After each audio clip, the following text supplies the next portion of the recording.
Hey guys, welcome back to our YouTube channel. In this video, I'll show you how to group in CapCut mobile. So quick one guys, tap on new project and then select the videos or the photos that you want to group. So quickly here guys, I'll come to the album and then select this photo here. Once I select the photo there, I'll come over here and then tap on this plus icon to add another photo I want to group it with. So for this case, I'll add that photo. And then after that, as you can see, I've finished grouping these ones. I'll come over here and then add the transition. By tapping here, you'll be adding the transition you want to use.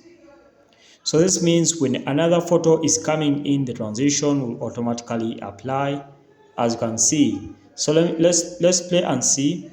And that's the transition guys. So quickly, that's how to group photos in CapCut. Thanks for watching guys. Make sure to like and subscribe. We shall meet